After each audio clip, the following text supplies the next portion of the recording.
Do you guys remember what happened to Battlefield 5 a number of months ago?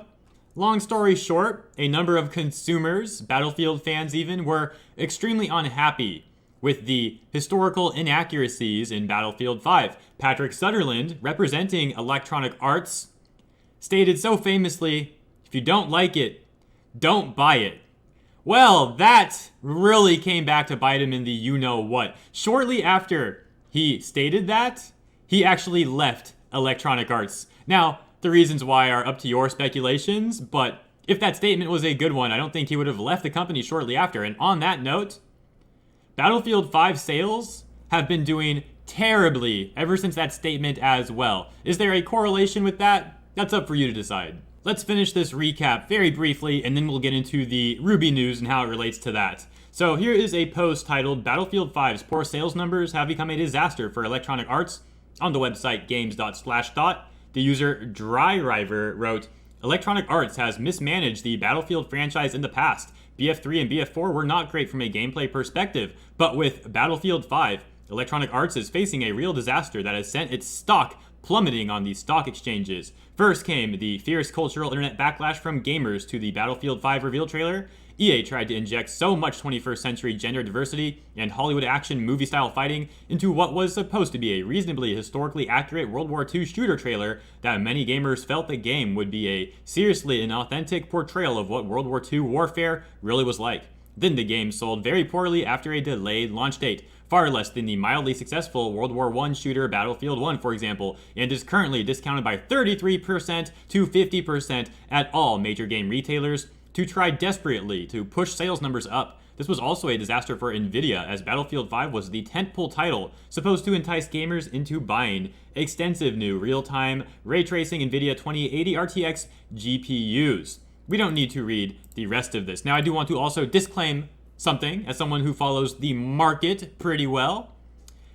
Yes, Battlefield stock was going down during that time, but that was a time the entire market was also tanking somewhat. The market started tanking more around October and November, but there's a correlation there. So I do definitely think that this statement, "don't like it, don't buy it," and all the associated bad PR definitely negatively affected EA's stock. But I also have to disclaim to my viewers that we have to take into account that the market in general was trending down more or less from October up until February. And even now, the market is still not entirely fully bullish. All right, now with all that out of the way, let's look at how it ties into RWBY.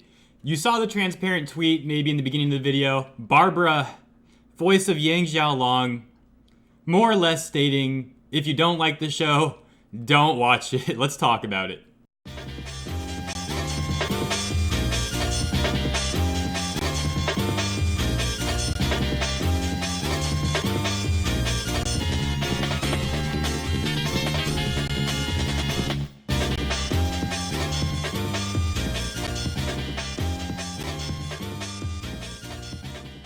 So here we are, Barbara Dunkelman, again, voice of Yang Xiaolong on Rooster Teeth's animated show, RWBY, stating, "Friendly reminder that if there's a show/series that you don't like, find issue with, or used to like but don't anymore for your own reasons, no one is forcing you to watch it. Let people who enjoy it continue to do so and move on. And another reminder that voice actors aren't the characters they play in real life. Stories are fictional, and that those stories are going to continue to be told however the storytellers choose to. Regardless of your opinions or feelings, it is their story." Now, I mostly want to comment on this part of the post, and there's a number of other screenshots I want to show you as well. But let's tackle this second part briefly. It definitely feels like she's referring to the Vic Mignogna situation with Crow Bronwyn, as Crow was a very popular character in the show, and a great number of fans are upset that Crow's voice actor was terminated for questionable reasons, and that's putting it nicely. So when she says that voice actors aren't the characters they play in real life, stories are fictional, and that those stories are going to continue to be told, it definitely rubs me the wrong way. Not just that, but this is a recurring theme I've seen from voice actors. When it's convenient to them, they run that same rhetoric. The voice actors aren't the characters they play in the show. Separate the two. Now, what's so funny about that? It's like I said, they only choose to use that argument when it's convenient to them. Notice how, most of the time, voice actors or the companies that make the IP that they work on definitely try to push that correlation. There's a reason why these companies have conventions and they have the characters at panels and make references to the characters they voice act. They continue to push the agenda that this character is related to this voice actor. But when it's convenient to the voice actors, then they want you to separate it. But the rest of the time, they want you to correlate it. It's just very odd to me. Like, for example, Kamehacon, right? Where you had the Prince of All Saiyans panel. They're definitely pushing that correlation between Vegeta and the voice actors for Vegeta. This is, of course, a different example with RWBY, but the point is the same. When it's convenient to them, they want that correlation. When it's convenient to them to not have it, then they push the rhetoric that you should separate it. So if you're wondering why Barbara posted that to begin with, it seems like this drama started on April 20th, Barbara making that post on the 21st, with this user, the Floof Artist, posting a meme. I think they found this somewhere. They said that they didn't make this, but they posted this meme saying, the only canon Bumblebee. For those of you that don't know, Bumblebee is they ship between these two characters, Yang and Blake. He tags Miles Luna, Carrie Shawcross, two of the writers, in the voice of Yang and Blake in this picture.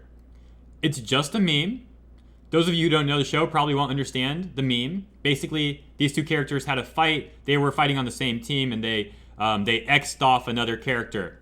So this is just a meme about that, of them Xing each other off instead. Specifically, Blake Xing off Yang. So it's just a meme, right? Sometimes memes are funny in offensive ways. Well, Max, the Floof Artist, had a ton of backlash for this post.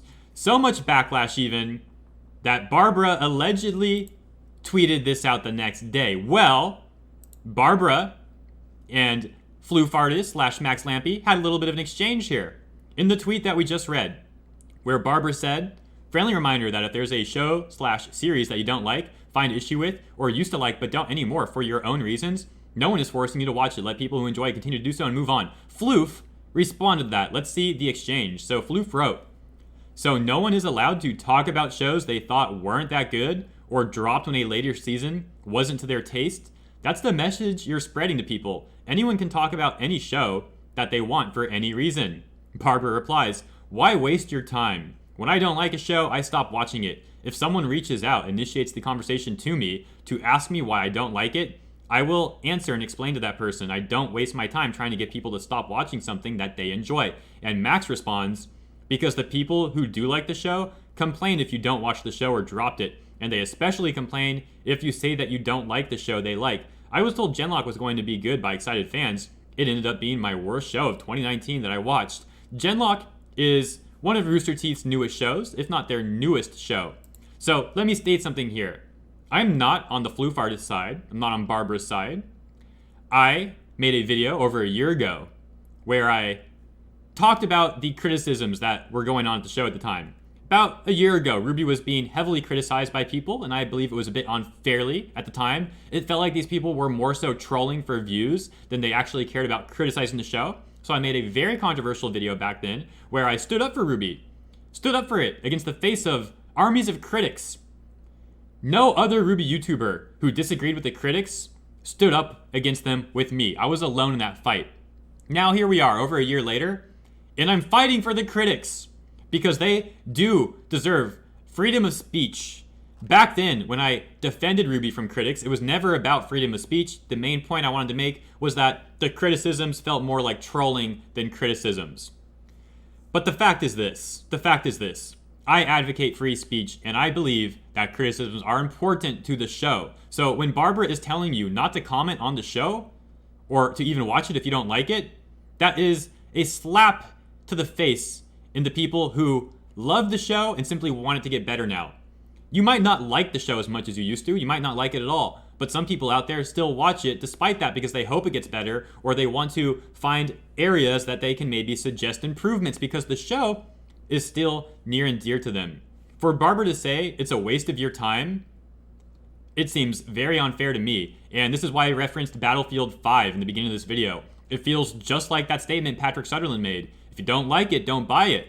You have Barbara more or less saying somewhat a similar thing. If you don't like it, don't watch it. Well, RWBY isn't a product that you buy like a video game. It's a product that you watch. That's how you support it. So it's the same thing. Don't watch it, don't buy it, it's the same thing.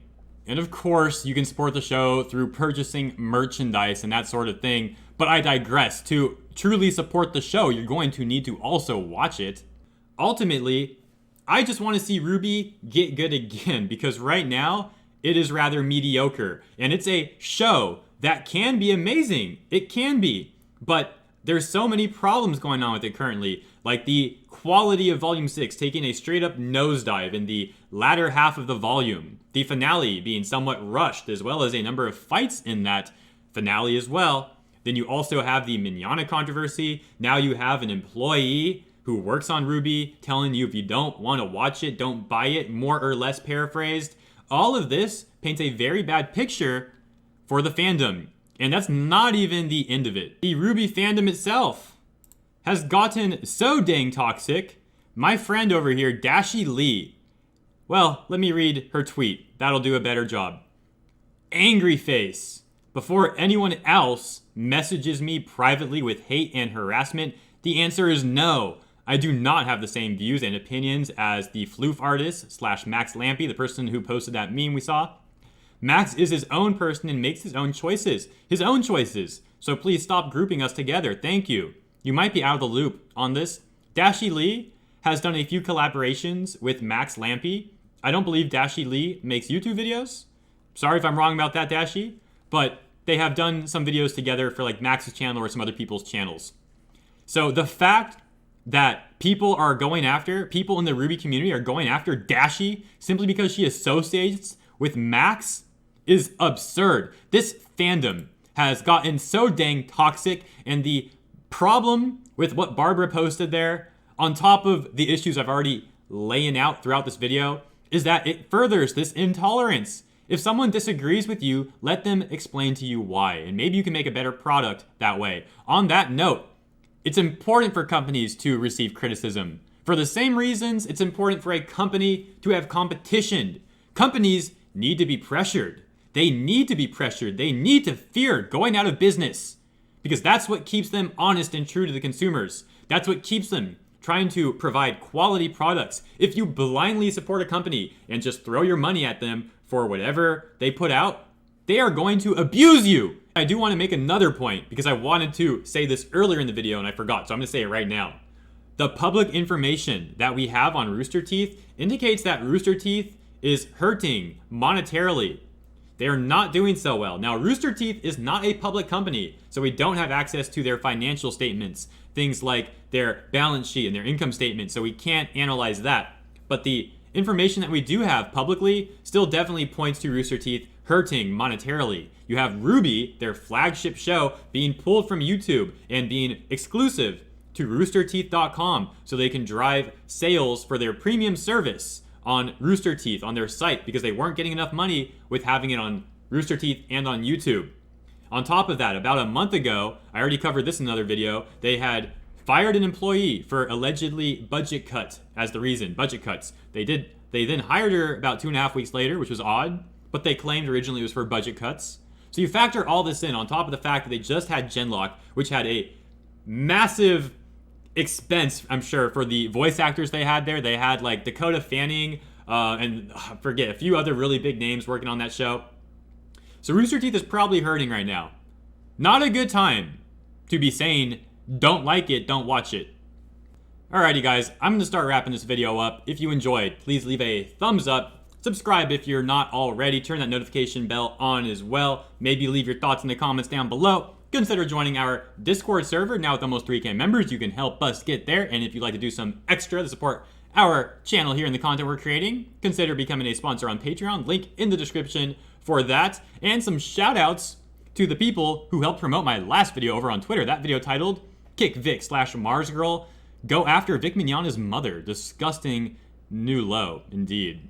So that video was out for 2 hours and we already had 17 posts on Twitter. So thank you guys. And if you post that video after I make this one, well, I'm sorry I didn't get you.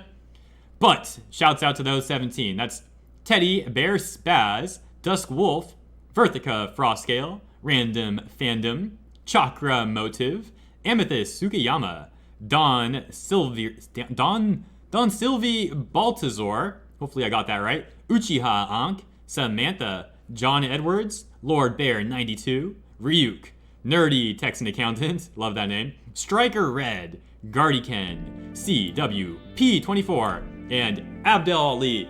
Thank you guys so much. Hope you enjoyed this once again, and I will see you next time.